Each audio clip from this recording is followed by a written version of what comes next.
Hello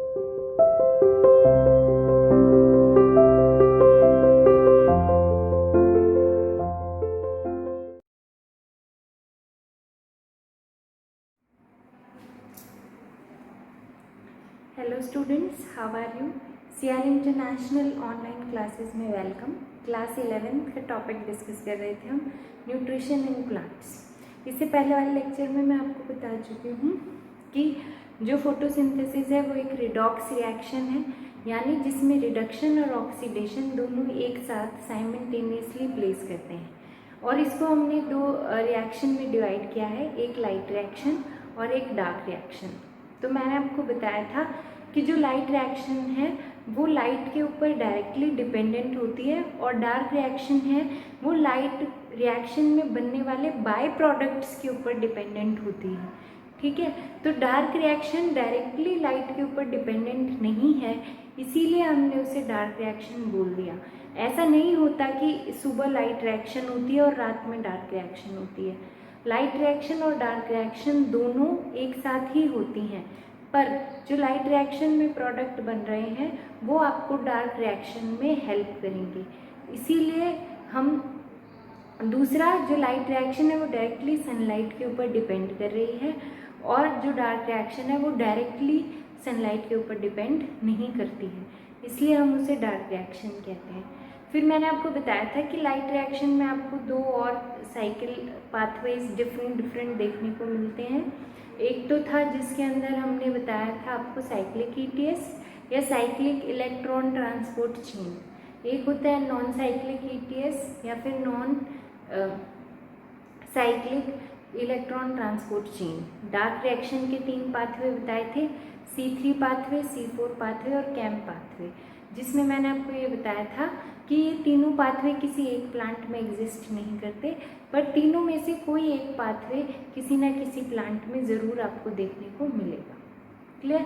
उसके बाद मैंने आपको बताया था कि जो आपके क्लोरोप्लास्ट है, जैसे आपका ये लीफ है, ठीक है, इस लीफ के अंदर आपके पास थाइलेकॉइड्स हैं।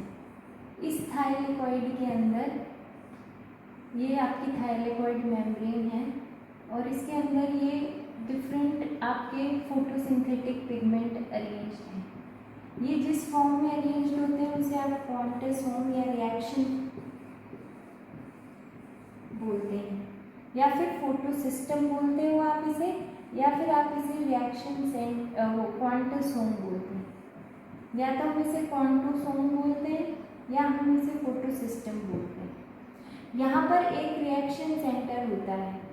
रिएक्शन सेंटर में हमेशा फोटोसिंथेटिक पिगमेंट क्लोरोफिल ए देखने को मिलता है, और जो आपके remaining chlorophyll b, chlorophyll c और ये पिगमेंट आपको यहाँ पर देखने को मिलता है। ऐसा नहीं है क्लोरोफिल ए नहीं होता, क्लोरोफिल ए यहाँ भी होता है, पर जो आपके मेन रिएक्शन सेंटर है उसमें हमेशा क्लोरोफिल ए होगा।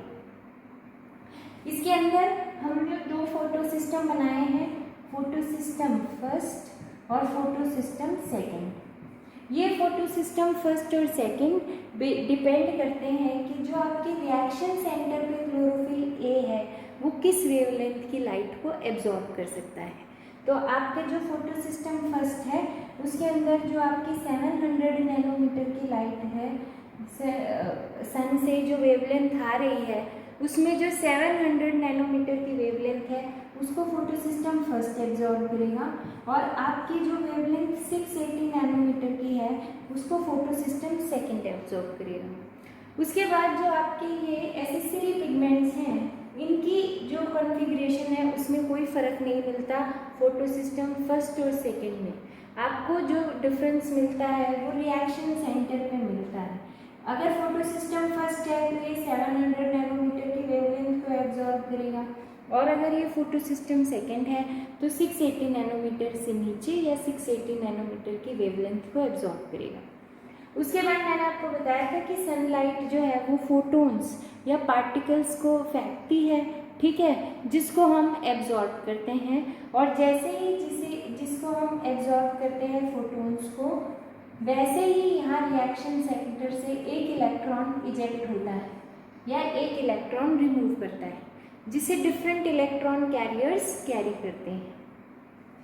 ये जो ट्रांसमिशन ऑफ एनर्जी है, आपको पता है आप इसे क्या बोलते हैं, रेजोनेंस एनर्जी।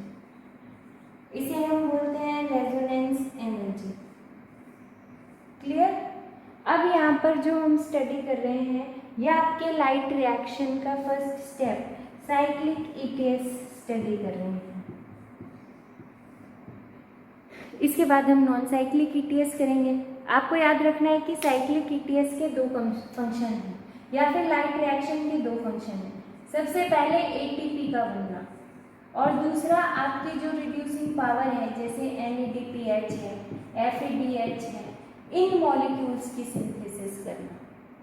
ये दोनों मॉलिक्यूल्स जो हैं वो लाइट रिएक्शन में प्रोड्यूस होंगे, यानी साइक्लिक और नॉन साइक्लिक ईटीएस के थ्रू प्रोड्यूस होंगे। और जब ये साइक्लिक और नॉन साइक्लिक ईटीएस के थ्रू प्रोड्यूस होंगे तो इसका मतलब अभी हम प्रिपरेशन करेंगे रिडक्शन करने की। किसके रिडक्शन करने की? CO2 की रिडक्शन करने की, ताकि वो क्या बना सके, ग्लूकोज मॉलिक्यूल बना सके। क्लियर। अब देखो एटीपी जो है वो एनर्जी करेंसी होता है सेल के अंदर, ये आप ऑलरेडी पढ़ते आए होंगे। इसके अंदर हम क्या करते हैं, एक मॉलिक्यूल होता है एटीपी, यानी एडिनोसिन डाइफॉस्फेट। इसके पास दो फॉस्फेट ऑलरेडी है, इसमें आप एक और फॉस्फेट को ऐड करते हैं, जिससे आपका बन जाता है ATP, adenosine triphosphate. 3 phosphate add हो गए। ठीक है, आपने इसके अंदर फॉस्फेट को ऐड किया है, इस प्रोसेस को हम बोलते हैं फॉस्फोराइलेशन। क्लियर।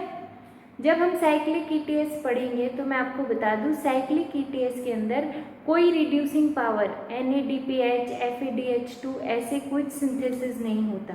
जब इसकी कोई सिंथेसिस नहीं होती, इसका मतलब क्या है, इसका मतलब ये है कि यहाँ पर किसी भी रिड्यूसिंग पावर की सिंथेसिस नहीं हो रही, सिर्फ एटीपी मॉलिक्यूल या एनर्जी मॉलिक्यूल की सिंथेसिस हो रही है, सिर्फ एनर्जी मॉलिक्यूल की सिंथेसिस हो रही है। इसीलिए हम इसे क्या भी बोल देते हैं, साइक्लिक फॉस्फोराइलेशन,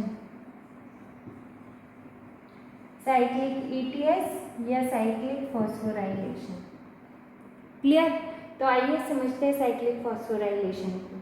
मैं आपको बता देती हूँ, इसमें जो 2 फोटो सिस्टम आपको मैंने बताए थे, उसमें से हमेशा फोटो सिस्टम फर्स्ट पार्टिसिपेट करेगा। फोटो सिस्टम फर्स्ट पार्टिसिपेट करेगा, यानी कि सनलाइट से आने वाली रेज में से 700 नैनोमीटर की वेवलेंथ को ही आप एब्जॉर्ब कर सकते हैं। जैसे ही 700 नैनोमीटर की वेवलेंथ आकर फोटो सिस्टम के रिएक्शन सेंटर तक एनर्जी को देती है, वैसे ही यहाँ से एक इलेक्ट्रॉन रिमूव हो जाता है। ये इलेक्ट्रॉन जैसे ही रिमूव होता है, तो मैंने आपको बताया था कि different electron carriers, electron carriers मतलब वो मॉलिक्यूल जिनके अंदर इलेक्ट्रॉन की कमी है और वो इलेक्ट्रॉन ले भी सकते हैं और इलेक्ट्रॉन दे भी सकते हैं। आपने पीरियोडिक टेबल में इन एटम्स के बारे में पढ़ा होगा, जो जिनके पास पावर होती है इलेक्ट्रॉन लेने की और इलेक्ट्रॉन देने की, तो वो यहाँ पर इलेक्ट्रॉन कैरियर की तरह काम करते हैं। ठीक है, तो जैसे ही आपके रिएक्शन सेंटर से इलेक्ट्रॉन रिमूव होगा, उसे सबसे पहले आयरन सल्फर प्रोटीन एब्जॉर्ब कर लेगा। ठीक है, आयरन सल्फर प्रोटीन से ये इलेक्ट्रॉन फेरेडॉक्सिन के पास जाता है, जिसे आप शॉर्ट फॉर्म में FD भी लिखते हैं।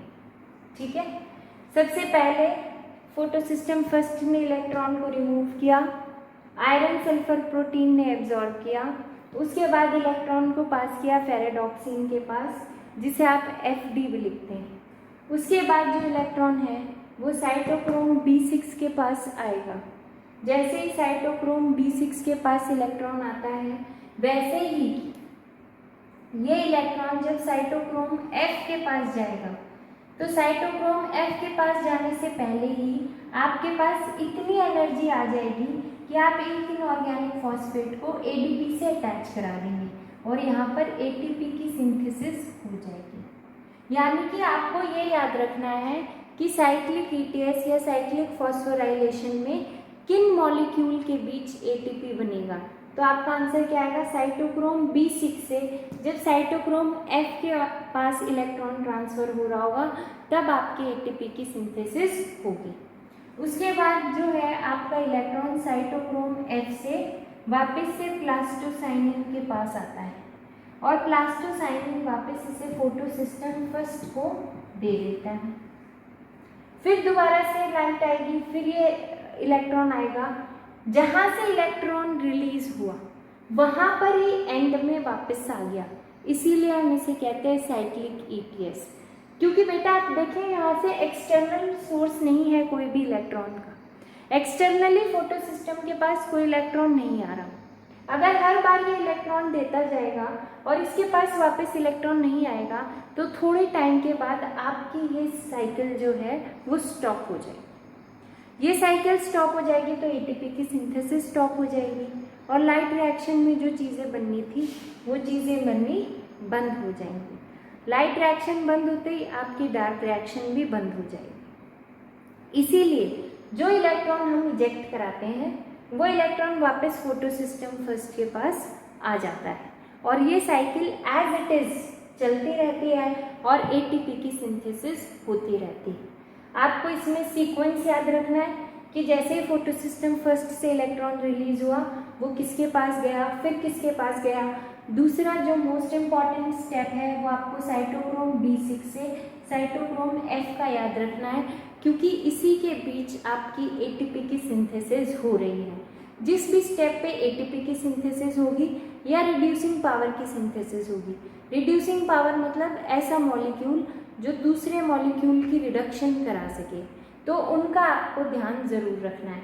तो इसमें आपको इस स्टेप को ज़रूर याद रखना है, ठीक है। This was all about cyclic ETS. इसके नेक्स्ट लेक्चर में आपको नॉन साइक्लिक ईटीएस मिलेगा। क्लियर? आप चाहें तो उसे ऑलरेडी डिटेल में पढ़ सकते हैं। Thank you.